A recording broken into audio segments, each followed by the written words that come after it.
intro. Have you thought about that? Why don't you start off, since you're always better at intros than I? Thank you. It's taken you 5 years to get to this realization. No, not at all. I've always said that.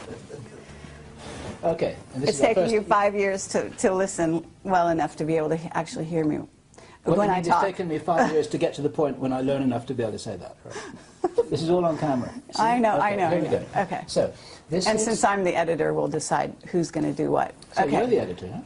Bob, you're on. Finally.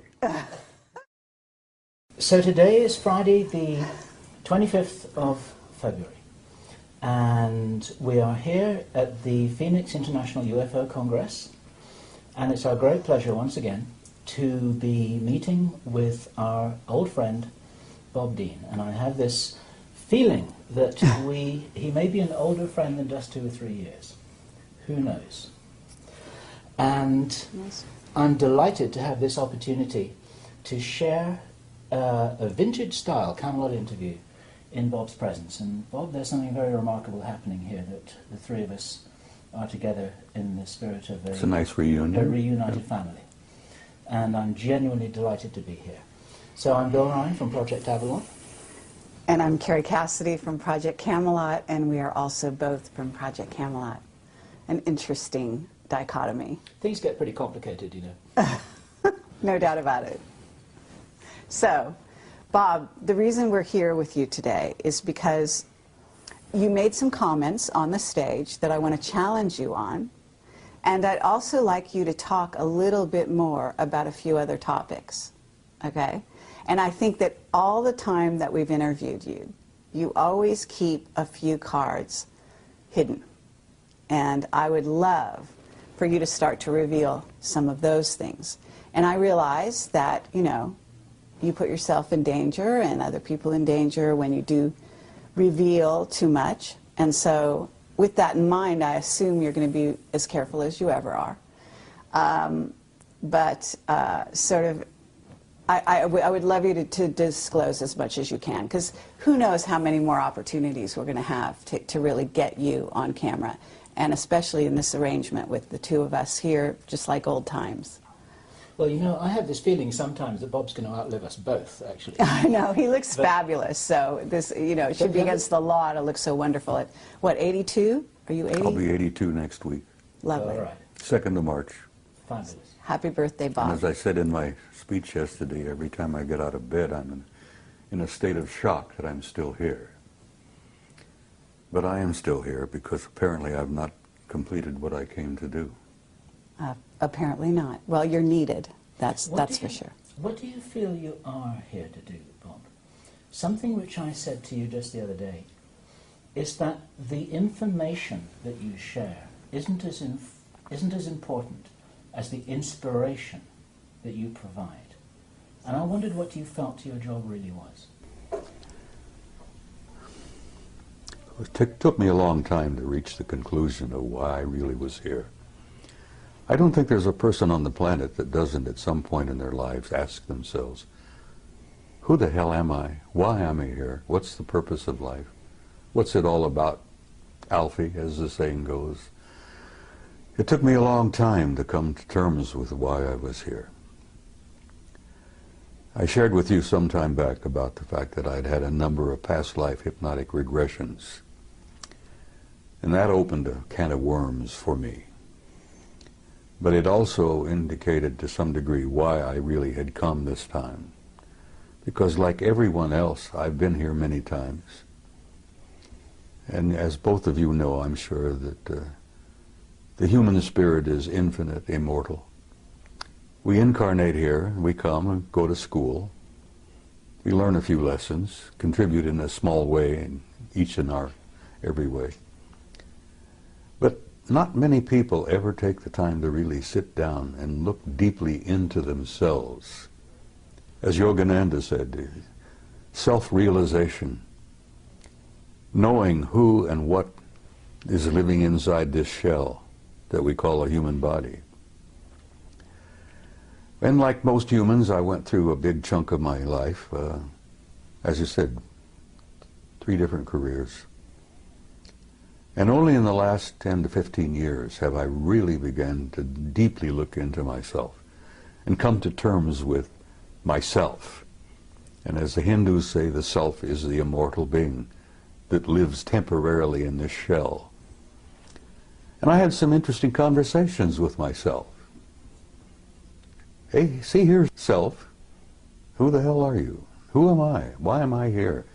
And self replied, you are an immortal being and you came to do a job. Now, damn it, well, get on with it. Do what you came to do. And only in this third career, as it were, where I've been traveling the world speaking publicly at major conferences, Barcelona, Madrid, Mexico City, Atlanta, everywhere. The response that I've been getting from people at those conferences, the response I got from people after giving you guys, what, 3 previous interviews, has literally been overwhelming. Shocked me, really did shock me. And it finally dawned on me that when people come up, give me hugs and kisses, touch me, and tell me that the things that I have said meant so much to them, that apparently my words had triggered something within them, that brought something out from inside of themselves. Did it really begin at that point where I began to grasp what my mission had been here? And it's simply this. You know, I'm not a great scholar, I'm not a great philosopher, I'm not a great much of anything. But when I speak to people publicly, here, there, and everywhere, apparently I touch a nerve somehow.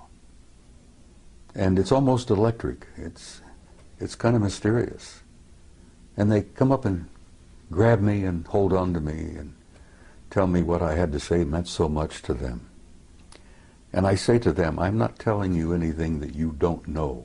I've never told anybody anything that you don't know within yourself. I touch them. Remember the old Hindu story where the holy man, the guru, goes up and knocks a person in right between the eyes, and then all of a sudden they wake up? Well, I found that apparently I've been doing a little bit of that. Because I've been reminding people who they are, what they are. And I remind them that you're not just the human body that you see in the mirror. You're an immortal being.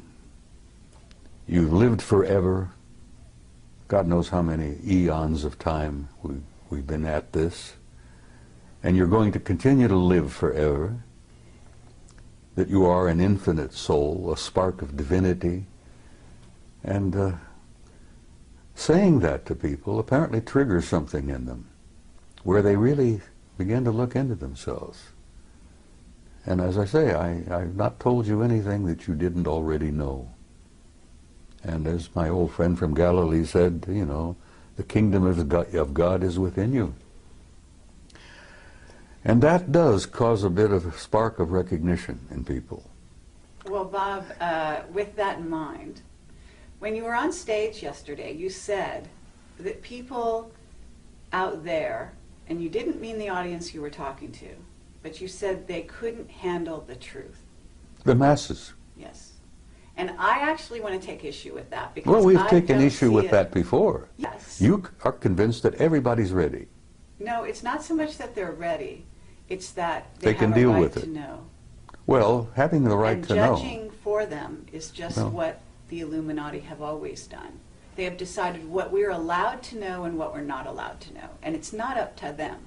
It's not up to you, and it's not up to anyone else to determine who is ready to know and who isn't. It's up to them to know. I'm not determining for anybody who's ready. I know, but what I'm saying is, you know, you are a leader, okay? And for you to go on stage and say that they're not ready is not encouraging the people and acknowledging the people out there, the young people especially, who actually out there in the masses don't need to go to a UFO conference in order to prove that they're not only ready, but they've been on that page for a very long time. That's why these sci-fi movies are flocked to by the masses around the world. That's why these shows are watched, because not only did they watch them out of curiosity, but they watched them because they remember. Some of them come in at this time, they're They coming know. in, yes, they're They know coming in in their with heart. total recall. Yeah. So all I wanted to say to you is that I believe that there are a lot more ready for the real truth than people in the inside, whether it be on the inside from this sector or far in deep in black projects, are willing to give them credit for.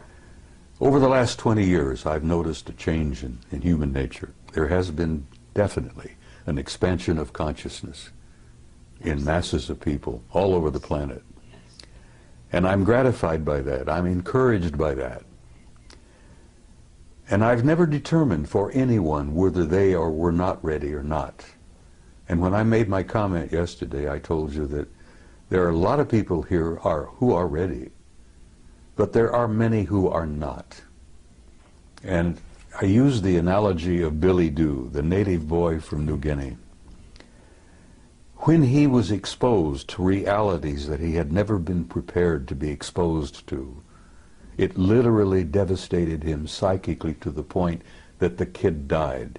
I understand. He literally starved to death. He died from, dehydration in a jungle that was filled with water and fruit and But nuts. Bob, they've been preparing us, and we've been preparing them because we've been working on the same thing. Disclosure has been happening non-stop now for almost 20 years. Disclosure has been underway, and it's working. Yes, And this is part of it. exactly. But it's a So very slow process. it may or may not be. In other words, it might have been slow for you, and you were one of the fast ones back then because you got access to things that other people to this day don't know about. If you heard my remarks yesterday, I damn near died. The truth damn near killed me. I was not prepared for it. I understand. And I've but seen we're a in lot of the different world, time. and I'm looking at the world from 82 years, and you're just a chicken. You're looking at the world, what? I won't even get I into know. it. But The point thing I'm is- making is I understand what you're saying, but I still stand by my point that the masses are not ready, because every time I go out somewhere to speak, I still run into a few open, old, closed minds, and, fundamentalists of any number of faiths who are ready to fight, and they're ready to, get into... Let me just back up a fraction here, because the people watching this video don't know the Billy Dew story. And I wonder if I can summarize it, I think encapsulate... that it's been out there. I had never heard it before yesterday. Oh, I And so there are a lot of other people who hadn't. Well, too. the Billy Dew story was included in the Brookings study. Yes. The theme here, it's a true story of a young native boy in Papua New Guinea called Billy Dew, and everybody loved him, and they thought that's a special reward for the fact that he was a lovely young guy. They would show him what the real world, the civilized world, the so-called Western world was like. And they took him on a plane, and they took him to Brisbane, Australia, and they took him to see restaurants and cars and supermarkets and shopping malls and television and movie theaters and all of this kind of stuff, and he couldn't handle it. And this is the story that Bob told in his presentation yesterday. My question for you, Bob, is it possible that that could have been done, could have been accomplished in a kinder, more supportive way that would have enabled Billy Dew to handle the truth? Or was he just dropped in it and then left to his own devices without any support? You see, they didn't really intend to do what they did. And you're right, if Billy Dew had been prepared, he might have been able to survive it. Because the shock of the world that he came from, the psychic shock of seeing the other world out there, was more than he was prepared for. The psychic shock, the spiritual shock to that kid, literally killed him. Yes, he could have been prepared, but they didn't understand that at that mission school in Papua. Their intentions were good. They loved the kid, and they thought they were doing him a favor. And what they ended up doing was murdering him, literally. Yeah. It was naive. It was really naive, well-intentioned. Oh, very. And as I said, the one that Billy Dew referred to as Good Lady, Yes. her light didn't burn quite as bright after that event because she realized what they had done. Yeah. But is it possible, using that as a metaphor, this is a story that was built into the Brookings report, and we have to assume that somewhere there are a lot of very smart people, some of whom are well-intentioned, who are taking that into account and planning disclosure with that in mind. Do you believe that it's possible that it could be accomplished well? Yes, it's being accomplished as we speak. Right. As you remember, I went on to tell you that a blunt announcement is not what the people are ready for. Yeah. But they are enduring what I call an ongoing disclosure, a process that's been underway for over 20 years now, maybe longer, where they are being prepared through what I call subliminal education, through movies, books, novels, magazines, you know, even games. To say nothing of Project Camelot and Bob Dean. Well, Project Camelot, honey, as I said, you guys have had an impact on the world that I don't even today really think you two grasp. Your impact has been overwhelming. Well, let me tell you the letters we get. We get letters, we get people coming up to us saying we changed their lives. Exactly. Saying they started from zero and that we opened this for them and they basically are growing in leaps and bounds and they come to us and thank us. Okay, this is the keynote, is that they thank us for that. And I have to say that we cannot look at Billy Dew, if that's his name, as just a physical body. You talked about eternal beings. This is a soul who came to the planet in a certain state, on a certain level of awareness. Now, prior to Billy Dew being in Papua New Guinea, he could have been any number of other places, and he was probably a star to begin with. Yeah. And there's also the aspect that this kind of thing could have been targeted to maybe the person that was least prepared in that group of people that he was among to handle these kinds You of see, things. I think Margaret Mead, who I believe was the one who delivered the story of Billy Dew. Who was an Illuminati, yes. Yeah, she was an incredibly bright lady, and she had had years and years of experience working with primitive societies. And I think she was the one responsible for getting that into the study. Yes. And yes, Billy Dew could have been prepared. And can we hear about the people that this changed in a brilliant and wonderful way, whose lives were saved because of it? Because I had a young woman come to me just about a half hour ago, and she's from Puerto Rico. And she said, I have a child, and he is a crystal child, and you saved my child's life. That's what she said. Well, to me. I'm not surprised. And she said, because you interviewed, in this case, it was Jessica Schaub. Regardless of what you think about Jessica's information, and she was, you know, she was young and inexperienced at the time I interviewed her, but there are children out there who saw the mirror of themselves in her awareness and her willingness to embrace this cosmos of which we are a part. And so what I would submit to you is, here we are in 2011, that human consciousness is almost like an animal that's growing as a unity in leaps and bounds, okay, at this time. And you know that we have incredible energies coming into the earth facilitating this growth at this time, unlike any other time in history. And there are many scientists, people like Paul LaViolette, who can substantiate that scientifically for the people that are listening. But the point is that we can't go back to the Brookings report because it's no longer applicable. Well, if it ever was. It is still national policy, Yes, whether you like it or not. But those are incredibly conservative old men who actually need to be booted out of office. And they're Whether not you think running they should be anything. booted, I agree with you that there are hundreds of thousands of them who should be booted out of office. I've known hundreds of them in my own time. Now, Carrie, I don't disagree with you on what you're saying. That's all. Well, the only disagreement we may have is the timing. Absolutely. Have you noticed the people taking their revolution into their own hands lately? Of course. Okay, these That's people part are of an not expansion. just ready. That's part to of an change the expansion of world. mass consciousness. Exactly. That was inevitable. Absolutely. And some of the philosophers have been predicting that for years and years. And let me tell you something else. You ain't seen nothing yet. And I believe you. Just agree hold with on. I believe you. The next 10 years. I hope the hell I'm not here. I want to go home, really. I'm tired. But the next 10 years are going to confront you with things you wouldn't have dreamed before. Absolutely. Now, Rich Dolan just did a wonderful speech. He did. He always does. Yes, he does. And he talked about the fact that there is a almost separate society out there. There is. You could even call them a rogue secret military group who has created a whole society that is based on technology that is not in the public domain, that is based on concepts, robotics, nanotechnology, genetic manipulation. Absolutely, and they have money galore that they've basically stolen, secreted, taken from drug money, and supported these black projects that we at Project Camelot have been pursuing and interviewing people about. Projects the 5 years American now. people have been financing for years. Absolutely. Without even knowing it.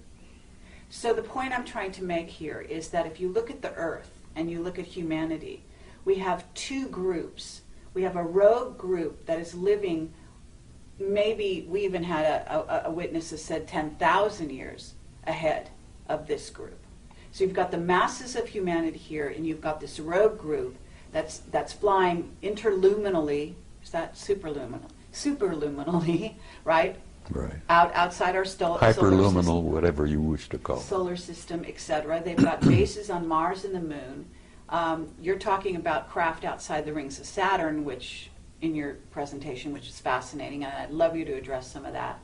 But the fact of the matter is that we have two groups, and they're hugely divided, and that division is to the detriment, very, very seriously, of the masses. Of course. And so it's bridging the gap that we're all about as a world at this time, in my view. Okay, that's what revealing the secrecy is. It's all about taking that river of division and bringing those two sides together. And you're one of the main people at the forefront, the avant-garde, along with Camelot and many other people that we know and respect, to bring those two groups together, to fill in and to reveal that place in between. She makes a good argument, doesn't she? Do you believe that there are enough white hats behind the black curtain to really be able to make a difference now that couldn't have been made 10 years ago? Yes. Right, that's an important thing to say. Some of those will be watching this video because they want to know what you're saying. They want to know what we're saying. What would you say to them? Because you can talk to them personally right now. Listen, I've met some of them, and they have told me that they support entirely what I've been doing. And I shared this with you before, that at one point, some years back, certain individuals, the black hats, put out a contract on me because I had gone from being a nuisance to being a threat. And they literally thought they could eliminate me. But fortunately, I must have had good friends in high places, and at that time I didn't realize what high places my good friends were in, you know. And the word went out to leave me the hell alone. And here I am, at 82, still alive and ornery and kicking. God, I'm getting tired of being here. But the point I'm making is, even the white hats and even the black hats have made some progress along the way. And they've expanded their consciousness quite a bit. Yes, no one's immune from this process. That's right. And so, you know, I basically am very hopeful about the future. The human race, the human species, it has a tomorrow. And I feel that's important to share with people. You know, women with young kids. Will my little child grow up? What kind of a world will my kid grow up in? And I try to reassure them that your kid has a future and that tomorrow is going to be much brighter than yesterday. And some of the white hats and some of the black hats all understand this thing, which is why I'm allowed to continue to focus and travel and do this and that. And I actually have been given encouragement from some of the powers that be. I've been encouraged by some of the guys with all the money. Okay, well, with that in mind, Bob, now that you're all warmed up, what is it you haven't told us? Oh, my God. Can't you keep her under control? No, no chance. Carrie, A year ago at Laughlin, I gave you an interview where I thought I would shock the hell out of you. And apparently it didn't, and I told you that I had had a personal relationship with non-human intelligence since I was about 2.5 years old. And actually that relationship perhaps went back before I was even born. And I thought, well, I know you have, and everybody has had a relationship. The point is that half the people don't even begin to, they don't want to know the answer to that. And when it all began to dawn on me, the implications of it were pretty overpowering. But I gave you that interview and I thought, well, this will be the end. You know, nobody's going to pay a word of attention to me after this. They'll think the old coot's gone over the edge. He's lost it. And I thought, well, I can go home and I can smoke my big stogies and drink my whiskey and die peacefully. Well, it worked out just the opposite. I'm more in demand now than I've ever dreamed of being. Yesterday I accepted an invitation to speak at a MUFON conference in Philadelphia in October.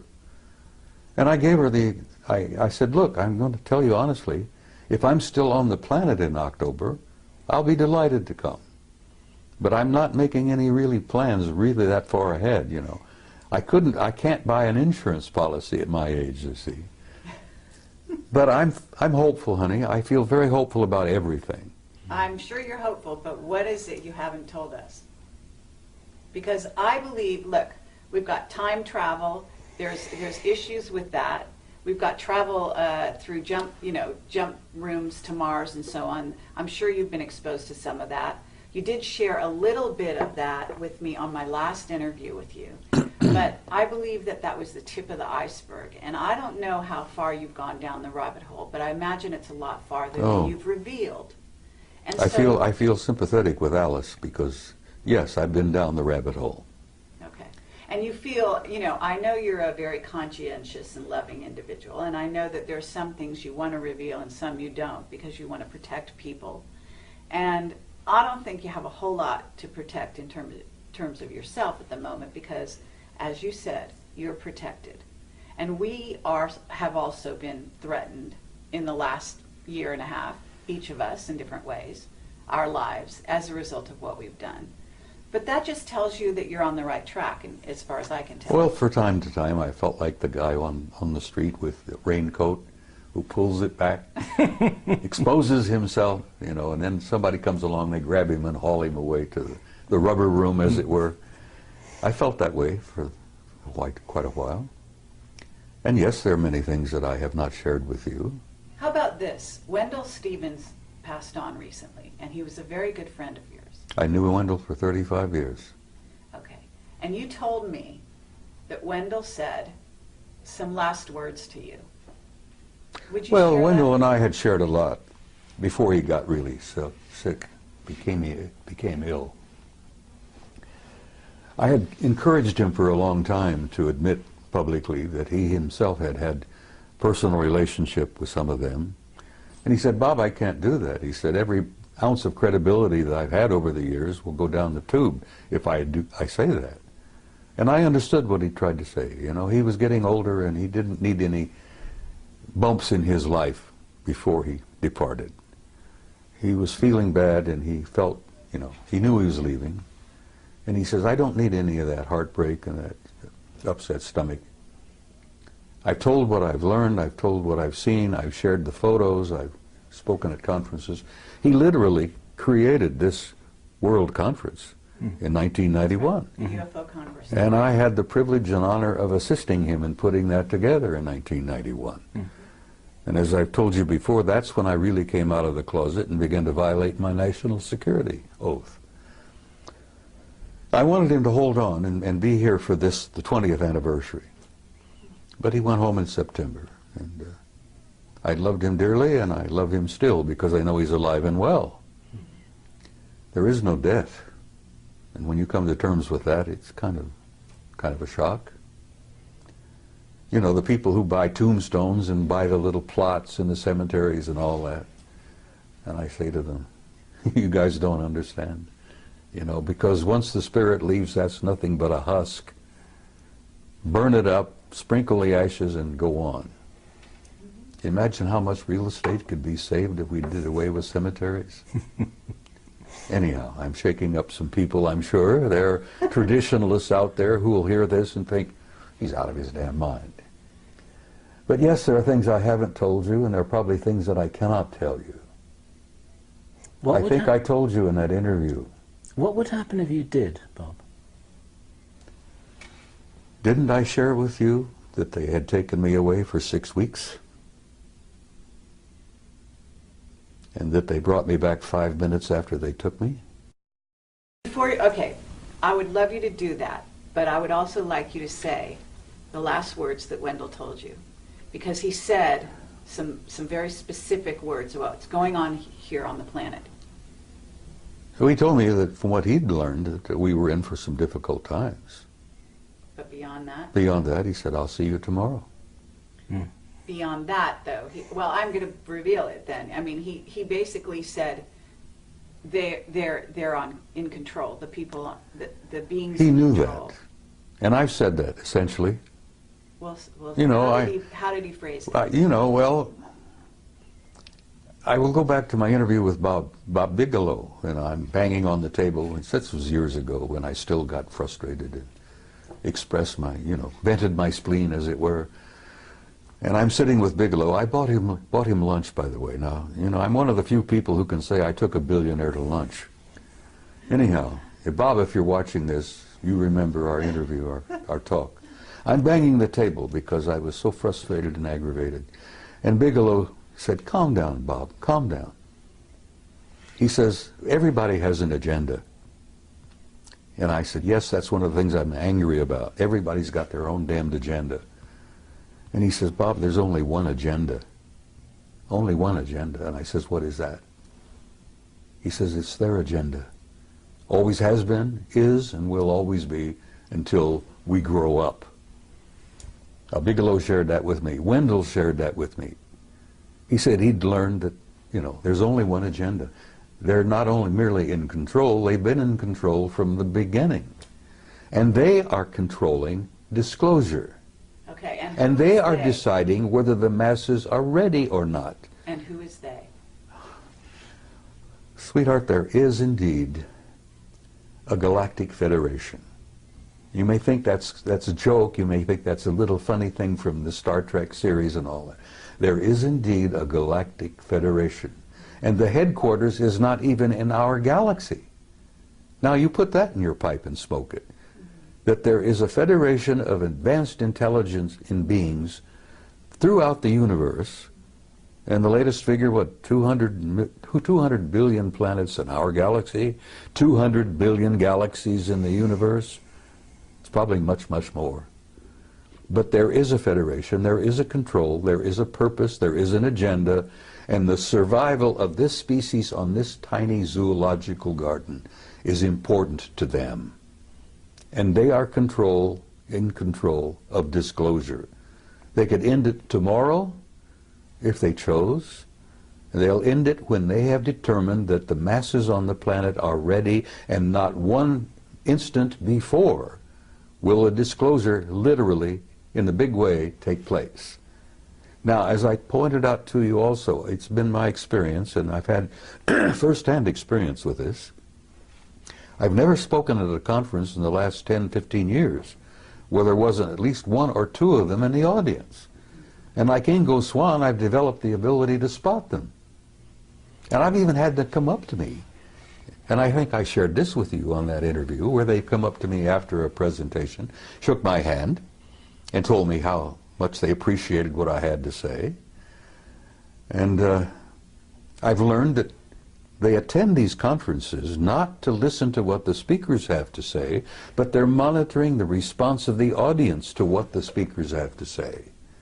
Sure. Because they're monitoring of us, their evaluation of our condition is incredibly powerful. There are a bunch of outstanding experts in that group. And as I said, they've been with us since the beginning of time, literally. They created us initially. They genetically manipulated us. They plucked those golden apples and turned us into what we are. Now that process is still underway. Those golden apples are still being manipulated, and we're learning to do that ourselves. Right. But I will say to you again, the psychic shock of learning all of this all at once would be like Billy Do. People would, and I've run into them too, honey, and they don't want to know the truth. There's a gut feeling in many people, knowing spiritually, I think, that the truth is more than they can handle at this moment. Mm. You see, what I heard Bob saying yesterday, he didn't say that, listen, the movement towards disclosure is something that is ill-considered and unwise and people have got to be kept in the dark forever. I think Bob was saying that it can't be done in the way that some people are thinking, with reference to Obama calling a press conference and say, okay guys, we've got this little secret, so listen up and we've got something exciting to tell you. Well, he's not going to do it that way, and Bob is explaining that it's been happening for quite a while. It has to be a gradual process. It's an ongoing strategic process in which people are waking up in waves.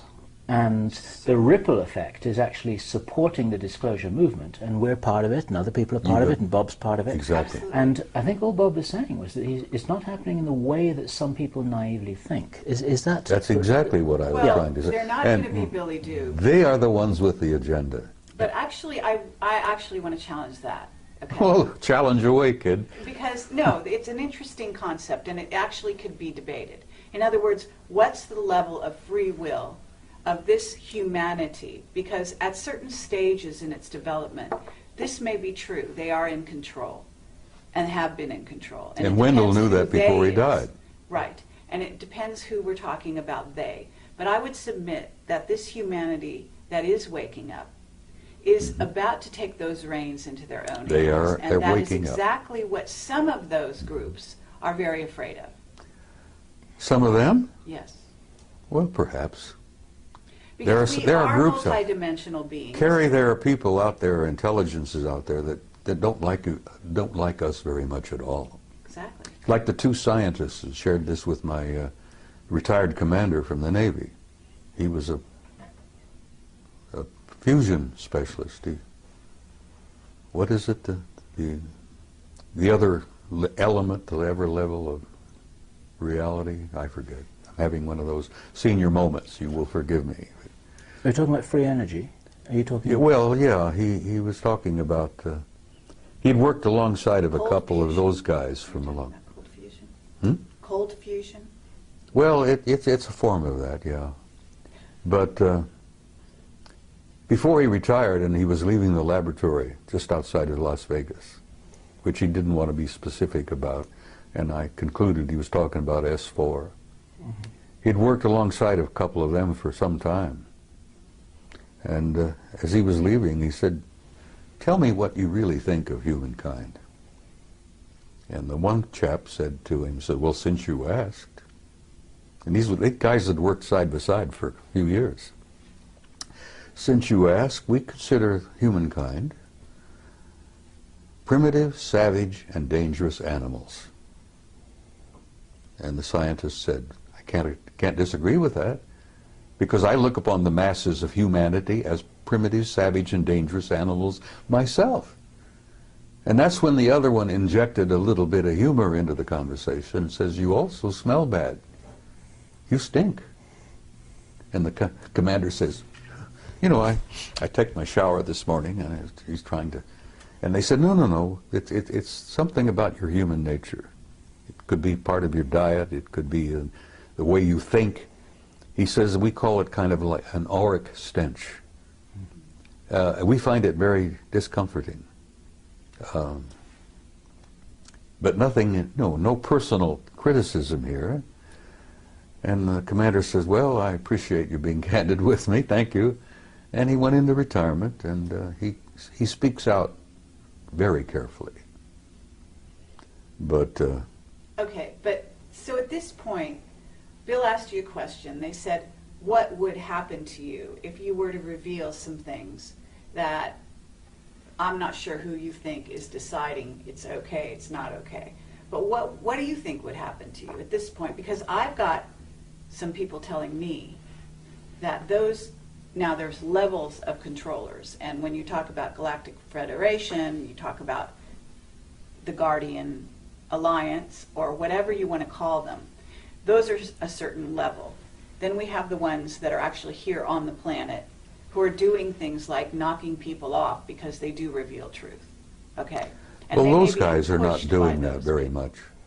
Most of knocking people off are some of our black shadow government Exactly. people. So I'm asking you, if right here and now you know what you can say and you know the limits of that, I'm sure. By I now. can say almost anything now Okay, great. because I don't worry about it anymore. And frankly, I don't care what our shadow government thinks about it. I know this, that I've gotten some good friends in high places, not merely up there, but back in Langley and a few other Absolutely. places. You know. Absolutely. I became a nuisance, then I became a threat, and then I ended up, I'm an asset. An asset, exactly. Yeah. Exactly. You So are I've been an asset. encouraged, my health, you know, I'm still being looked after, I'm still being invited, and I joked with, I think you maybe, about, I don't travel anymore, cabin class. I had a bad experience coming back from Barcelona. And, you know, I'm not a snob, but I'm sitting in this big jet in the middle section. And bless her heart, there was an enormously overweight lady on my right who kept falling out of the seat. There was a squalling brat on my left. And here I am. I can't stand in line to wait to pee anymore, you see, because of my age and a couple of little infirmities that I have.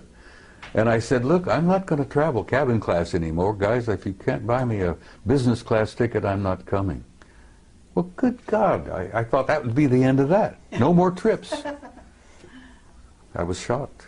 Oh, yeah. They're buying business class tickets for me all the time. The guys in Madrid bought me one, you That's know. right. Absolutely. And the guys in Pennsylvania, which I will, if I'm still here, will be speaking out in October, bought me a business class ticket. And well, they should. So six days you disappeared. You came back 5 minutes No, later. I was gone 6 weeks. 6 weeks. Okay. So tell And they us- brought me back 5 minutes after they took me. Now, there are people out there who are watching this who think that I'm totally insane. And I don't care. Because I went through that period also, you know. I've shared with you, I went through 3 stages. I began to think I'm losing my mind. That was stage 1. Stage 2 was I became convinced I had lost my mind. Now I'm in stage 3. I'm sane, and the rest of the world is nuts. And whether you guys like it or not, that's where I am today, and I'm comfortable there. In support of you, Bob, there's a guy called Michael Ralph who published a book called The Mars Records. Have you heard his story? I've heard the name, I think, but Okay. I'm not familiar with it. In a nutshell, Michael Ralph, who worked, I believe, for the US Navy, recovered memories that showed that back in the 1970s, he had been taken to Mars on a tour of duty that lasted over 20 years.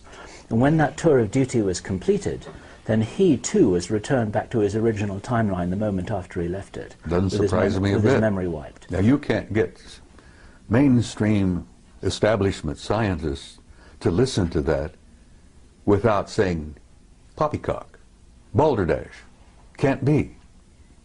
It's like Stanton Friedman says, they say it can't be, so it isn't. But we're not trying to talk to the mainstream scientists here. We're probably They're the worst. we're probably talking to the 12-year-old kids who say, yeah, that sounds pretty cool and it sounds real to me. Well, your 12-year-old kids are more broad-minded than some of our establishment scientists. And they will be establishment scientists later. Well, someday. And well, that's because they haven't been through our educational system. That's right. They've been Their minds have not been stunted. been programmed Yeah. for a number of years.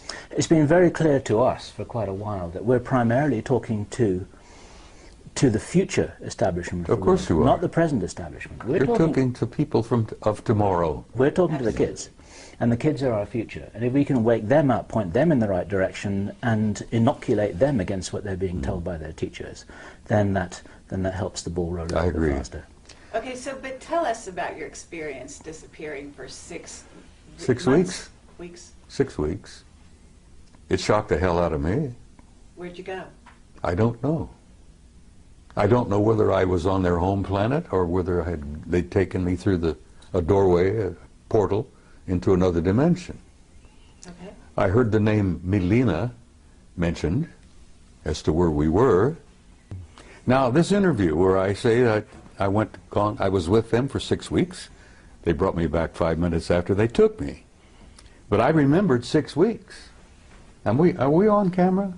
We're on camera. All right, well, look, people said, what did you eat? And I said, I asked for bacon and eggs. I had steaks, I had pork chops, just about anything I wanted, I got. I went to the bathroom, you know, my physical functions continued for 6 weeks. I literally lived 6 weeks with them.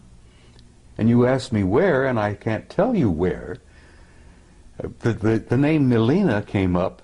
Now, I don't know whether that was a city, because it appeared to be a city of some kind, a community. There were libraries, there were audience halls, lecture halls. God, the libraries, you wouldn't believe. Was it a very advanced society? Oh my God. No, I asked about this. I never saw a fire department, a fire truck. I never saw a cop. I got the impression there was no such thing as a police department. And the people that I was introduced to, people I got to see in 6 weeks, were very human. Look, you know, just like we do. But there was something about them that was totally different. They had an air of peacefulness. They had an air of incredible knowledge. What did you do during that time? Why did they take you? Asked questions and was shown things. As I said, the things that impressed me the most were the libraries, the records. You would call them Akashic records, I guess. I was told that in this one facility that every event in the history of the universe was there to be retrieved at will, if you wish. You could bring down, download literally, ancient Greece, the pyramids, the ancient Sumer, the first Anunnaki visit to planet Earth 200,000 years ago. It was all there. The life of every human that had ever lived on this planet was all there in that library. Now, can you imagine the computer technology that would allow that where you can retrieve it at a poke of a button, and there it is. You get a wide screen, and you can literally almost relive it. The history of the human race was there. So you had the experience that Billy Doo had? I was shocked. Bill, I damn near died. It was not what they were sharing with me and what they were showing me, it was the shock of coming back. Now, it's very close to when people have a near-death experience and they go over and they look around and they see the reality that they're literally a part of, that they were part of before they incarnated here. They'll be a part of it when they depart from here. But when you see that, I don't think, most of the people I've talked to who've experimented with near-death experiences, very few people want to come back. Some people have begged to stay there. Yep.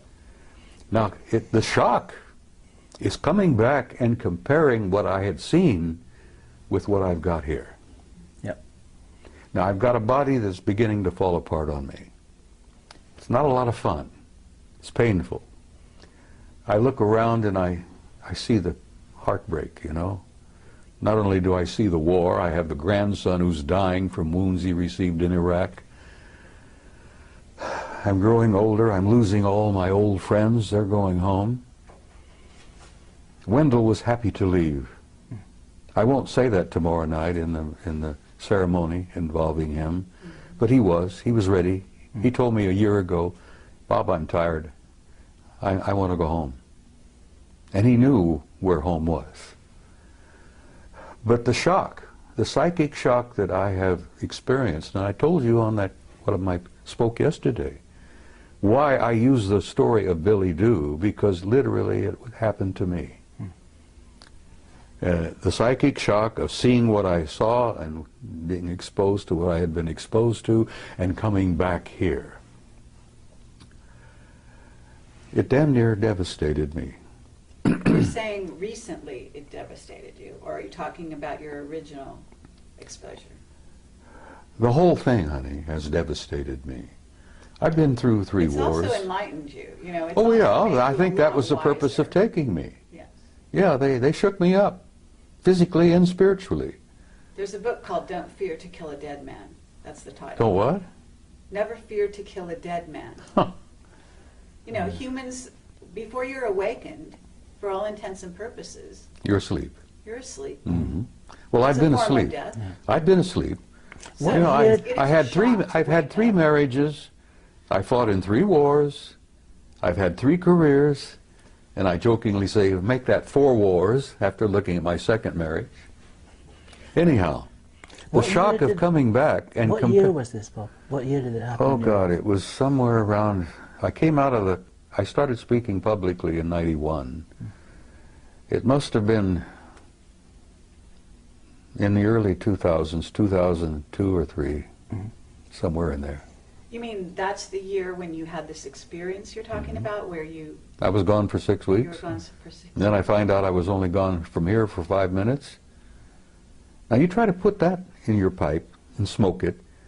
And when I jokingly told you earlier that, you know, I went through these stages where I thought I was losing my mind, and I convinced myself I had lost my mind. And now I'm at stage 3 where the rest of the world is nuts and I'm the only sane person there is, other than you nice people here, you see. Thank you. Yes. Yeah, but that is somewhere in the No, I think that we're all in 2003 or that place. 2004. You know. at No, some we're not point. all in that place. Yes, 90% of the world is still in dreamland. I mean people like us, people that have been through experiences like this. We do tend to look at the rest of the world as if they're crazy, because they appear crazy. Well, look at the wars. War is insane. A sane person would never go to war. Exactly. Well, the 6 weeks I spent with them, and of course, I see them regularly. I really am. They take me aboard ship. I've been on board their ships many, many times. You know, I get an evaluation. I think I get a kind of a healing. Okay, do you want to describe the beings you're talking about?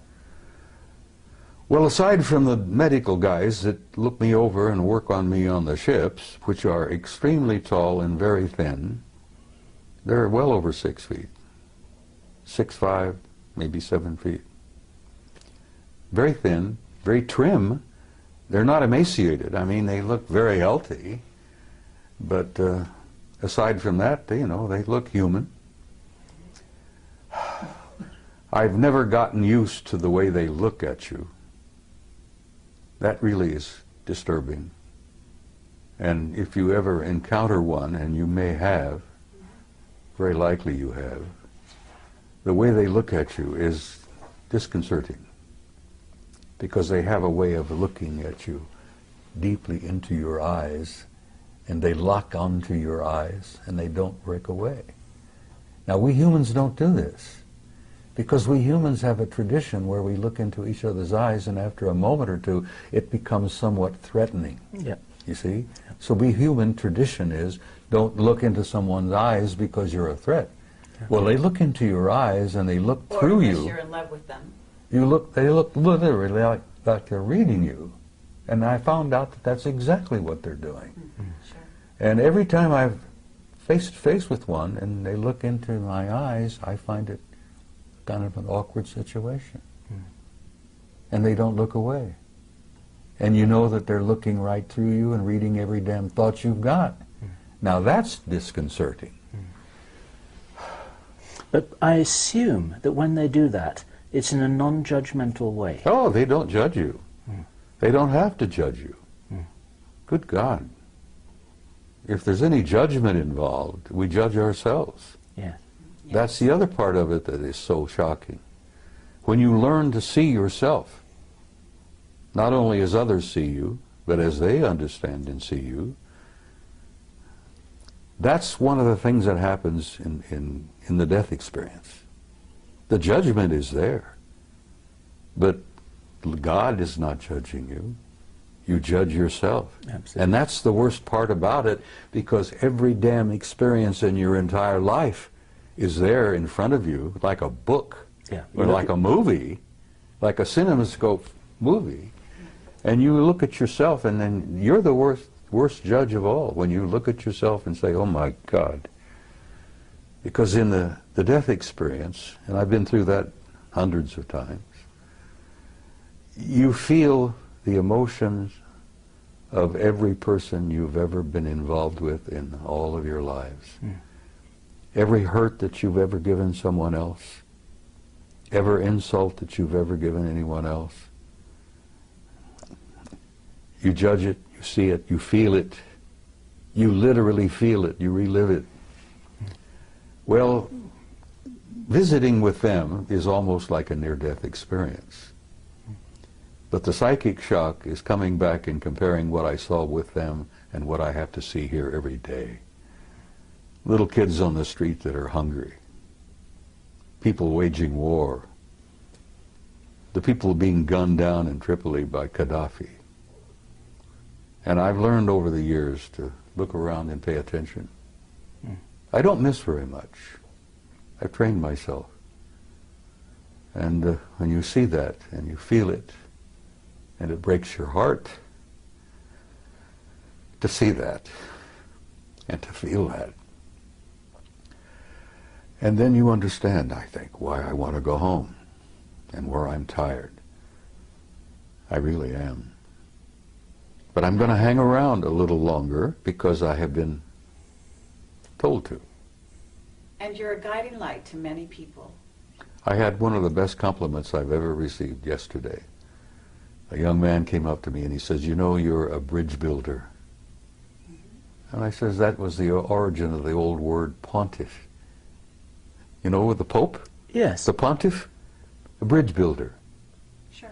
People don't know that. Many people, even most Catholics don't know that pontiff means builder of bridge, builder of bridges. And that was a compliment, and I gave him a hug and I thanked him for that. Because that told me that, yeah, maybe I've been accomplishing a few things. Maybe you've done more than you think. Well, if you say so, but I'm holding on to enough ego to live. Because you can't survive on this planet without a little bit of ego. But I don't think I have any vanity left. Well, for every person who comes up to you in person to give you a compliment, there are 1,000 or 10,000 who don't, and who feel the same thing and they never communicate to you. This is what we've discovered. Thanks to you two guys. As I said, you turned me into a damn celebrity and I didn't want to be. All we did was take a camera and point it at you. And the rest is history, as they say. Some of the vegetarians who are watching this, perhaps, will say, shame on him. Bacon and eggs, ham, pork chops, and all that. It's been my life, for God's sake, you know. Well, they fed me bacon and eggs, ham, pork chops, steak, anything I wanted. And people have said, when I've shared this with a few, were you perhaps eating vegetarian and didn't know it? Maybe they made you think you were eating steak. And I said, well, maybe they did, but it sure as hell tasted good. Tasted like a good T-bone to me. And the bacon and eggs were superb.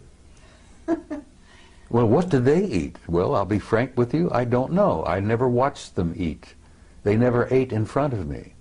But they sure as hell looked healthy. So not any of them had missed many meals. Did this experience only happen once, Bob? That experience, being gone 6 weeks and taken there wherever I was, as I told you, I didn't know whether I was in a city, on another planet, or wherever. Maybe I didn't slip through a portal into another dimension. Okay, Bob. That happened once. But I've been aboard their ships many times, and I've met many of them face to face, almost regularly. Now, I get into an altered state in the middle of the night. I've been doing a lot of remote viewing. And I can put myself in an altered state, like Ingo Swann, Joe McMoneagle. And I go out. But sometimes, when I'm in that altered state, they come in. And I've chided them for this, and other people who've had this experience will agree and understand what I'm saying. I've chided them with this. They pour information into my head that's like Niagara Falls. I mean, it comes pouring in, and I'm almost unable to deal with the volume of it. But I've asked for that, so I can't complain about it. But it Information about what, Bob? everything. Life, death, infinity, tomorrow. Yesterday I told you in an interview that I've come to a point where I really can't tell the difference between yesterday, today, and tomorrow. Because with my recall of past lives, that is as vivid as living again. Sure. And here I am at this moment in time, in this place, going through this. And then I've seen the future. What have you seen in the future, Bob? Well, the thing that keeps me hopeful and positive is that I've seen a gorgeous future. I've seen a beautiful future for the human race. I've seen a future for this species like I saw at Melina for 6 weeks of what it can be. Could you describe that for the people watching this video for whom a positive vision would be so valuable for them to join you in? Well, I try to say it, Bill. I try to say it repeatedly when I'm at a conference. That you're in for difficult times. That's what living on planet Earth is all about. It's a tough school. And I've said to people, and many people understand exactly what I'm saying, when you're going to school on planet Earth, you're in one of the toughest schools in the universe. And if you get a certificate from planet Earth, hey, I have a silver certificate. They showed me on Melina that I have a silver certificate. One day outside the lecture hall, took me to the library, and there was a table with scrolls all over the table. And they picked one up and said, "This is yours." And it was wrapped in a silver binder. And I intuitively said, "But I want one of gold," being an ornery cuss as I am. And they said, "Not yet. This is, you've earned this." I gathered that I matriculated enough to have a silver certificate, but I haven't got the gold one yet. Now, when you get the gold one, you graduate. Right. Well, that was a few years ago. Yeah. Maybe you're working on your gold one at this time. Well, What's the future, Bob, that you would like to leave people with, to envisage as being a real possibility for all of us to share? well, it's difficult, Bill. I mean, I try to put it into words because so much of my conversations with them has been talk about subliminal. It's been a psychic exchange where they show me and share things with me where words are never needed. I think you understand what I'm saying here. I understand what you're saying. I guess it's a type of telepathy.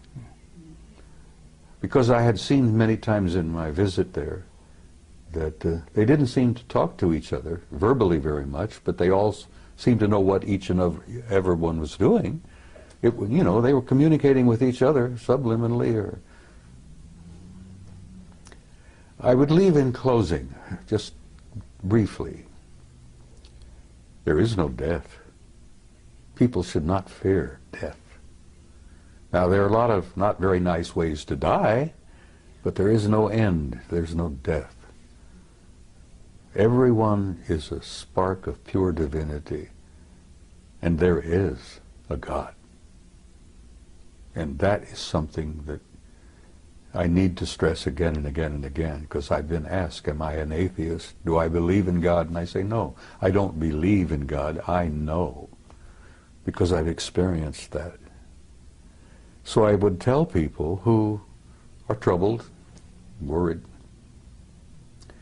that the next few years are going to be awkward and difficult, but that's what living on Earth is about. But there is a future for the human species. The race is going to make this transition, and at the other end of this, it's going to be glorious. And I tell mothers, I said, your kids or grandkids, the future will be theirs. And then, like I said in Barcelona, which the Spaniards seem to appreciate, your children and grandchildren are going to the stars. And they seem to like to hear that. But it's true. And we are, as a species, as a race, going to go out there and take our rightful place with these other incredible cultures and civilizations. And having seen the future, I'm hopeful. And you know, I have this good friend from Galilee 2,000 years ago, who was and still is my best friend, who tried to make that point again and again and again. And those of us who were with him at that time were a bunch of nitwits, and we didn't begin to grasp what he was trying to tell us. But he really essentially was telling us what I've just told you. The human race is not a mistake, it's not an accident, and there is a purpose and there is a meaning in life, and there is a future. And don't be afraid. And that's about all I can say. For me, Bob, that's a fabulous message to end with, and thank you. Thank you for that. Thank you, Bob. Do we have anything else? We have nothing else. We have to nothing add else. To that. Oh, I know you do. Love You you. have questions you haven't asked yet. Well, we're gonna let you go at this point, unless you have something that you haven't said after all this. There's a hell of a lot I haven't said. Well, But, you know, as I this, jokingly told but you I one give you time. a lot of rain, Well, believe it or not, even though I seem jokingly like told you one time, and I'm serious. If you get me a good Jack Daniels, I might go on for 2 hours and tell you things that would curl your hair. Well, Being a gentle lady as you are, I could share things with you that you wouldn't believe. well, I'd like you to try. Let me tell you something else that Yeshua said. He said, there are things I could tell you that you could not bear. But he was talking about life on this planet. Sure. And as he was getting ready to leave, he said, the prince of this world comes. He has no dominion over me, but I will send a comforter to you until I see you again. And I've often wondered about who the prince of this world was, who didn't have any dominion over him. Right. And I have learned since that every planet has a kind of a caretaker, an authority. Every system has a higher authority. And the galaxy is divided into 4 parts, quadrants. And the Galactic Federation headquarters isn't even in our galaxy. Now that's pretty hard stuff to walk away with, you know. You say that to people and they go, you know, well, good. It's something to take home with them and think about that night instead of watching TV. Okay, but gotta understand that if you're doing any of that, you're watching TV, you're watching movies, you've been on the internet, certainly, then there's all kinds of information of that sort out there now. And I know that you don't spend hours on the internet. I avoid it like the plague. So Let me I tell have you- to tell you that that information is not a shock whatsoever. Well, let me tell you something that might shock the hell out of you, and maybe it won't, because you're a pretty bright kid. What if you were to tell the average guy out there that this is a hologram? That's out there. We know that. See? Yeah, It doesn't the bother average you. guy out there. You prepared yes. yourself. What if I told you that what you think you see as a reality is not reality at all, it's an illusion? And then even further, what if I were to infer to you that all of this is part of a program? I know you're familiar with the movie The Matrix. Sure. Okay, well, you're pretty close. Shakespeare tried to make it clear, and I always convinced that that guy was one of them. He was a genius. I'm not even sure the guy we think of as Shakespeare was Shakespeare. There's some indications that it was someone else entirely. That's Yeah, right. but somebody wrote it. Anyhow, I always like the analogy of the play. You're a player in a play. That's right. You come in stage right, you prance about with your toy swords, you make love, you know, you go through all this, you have heartbreaks, misery, feuds, fights. God, all the plays together, bring it together. And then after it's over with, you exit stage left. And the audience out there in the universe calls for author, author, author, you know. Well, I happen to know there is an author, and there is a producer, and there is a director. I haven't met the original author yet, but I know him, I know of him. But we're all living a play. Yes, but we're also co-creators of that play. Oh, when you're in the middle of the stage, and you know, you're following the script as it were, but you're, what's the word? Improvising. Improvising, adding your own words. Ad-libbing. Yeah, ad-libbing, yes. You're doing a lot of ad-libbing, and the degree of your ad-lib depends on how many lifetimes you may have lived. But we're in a play, kid. This interview is just a tiny chapter in a much larger play.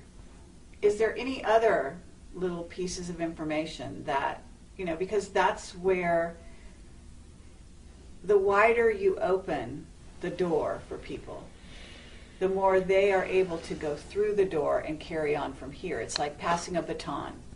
So you can pass the baton anytime. I'm not quite ready yet to pass the baton. All right. But And I'm going to tell you steps. that there are things I probably could share with you, which I have not. And I'm going to save one or two of those for maybe another interview. Okay. Fair enough. We're not going anywhere. We're gonna be here for you anytime you ask. Right here, today, tonight, there are people going on that stage. Just before we telling came us. here, you saw in a classic example of, what is it? Obfuscation? Obfuscation. An elderly gentleman, a Terrible. retired military officer, tap dancing all over the damn place. Exactly. Yes. And he didn't fool anybody. No. So that's Least what I'm of all- saying. Right the scales. Throw out some truth. I did. Yes, you did, but you don't. Life is everlasting. Life is infinite. No, not the philosophical. You're an immortal line. being. Well, those are the only things that really interest me anymore. I know. I hear you. Now, I know what you're looking I for. don't You're have looking any for the Jack down and Daniels dirty reference stuff about politics, the military-industrial group, the shadow government, the next major catastrophe. Well, I wasn't going to ask you to predict the future. That I wasn't going to do. Well, I already did. The future is Yes. bright, but there's some Absolutely. The bumpy. very long There's a range, bumpy that's road very safe. between now and I hear then. you. All right. Are we done? What I would like to say, Bob, is that this is good enough for me. And let me shake your hand a second time. Thank you. Thank you, sir. Thank I look forward to the next one. She's never quite finished, is she? No. She's never quite finished. Well, I love her dearly. I've adopted her, sort And of. so do I. Okay. Well, thank you very much, Bob. Sweetheart, it's my pleasure. You take care, and we'll come and share some Jack Daniels and talk to you off camera. Is it permissible for badger me you to some sip more. Jack Daniels on camera? Sure. Well, okay, we'll do it next time. All right. Watch out, because I'm going to hold you. Closer I get to departure, I might share a couple of things Okay. Well, with you have my number.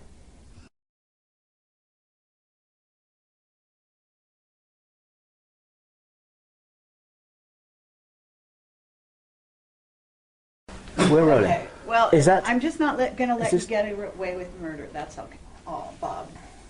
Oh, I would never think of that at all. Yeah, right. It's I'm a- just that, you know, you're kind of a wily old guy. Go ahead, use the word you were thinking of. Yes, a wily old.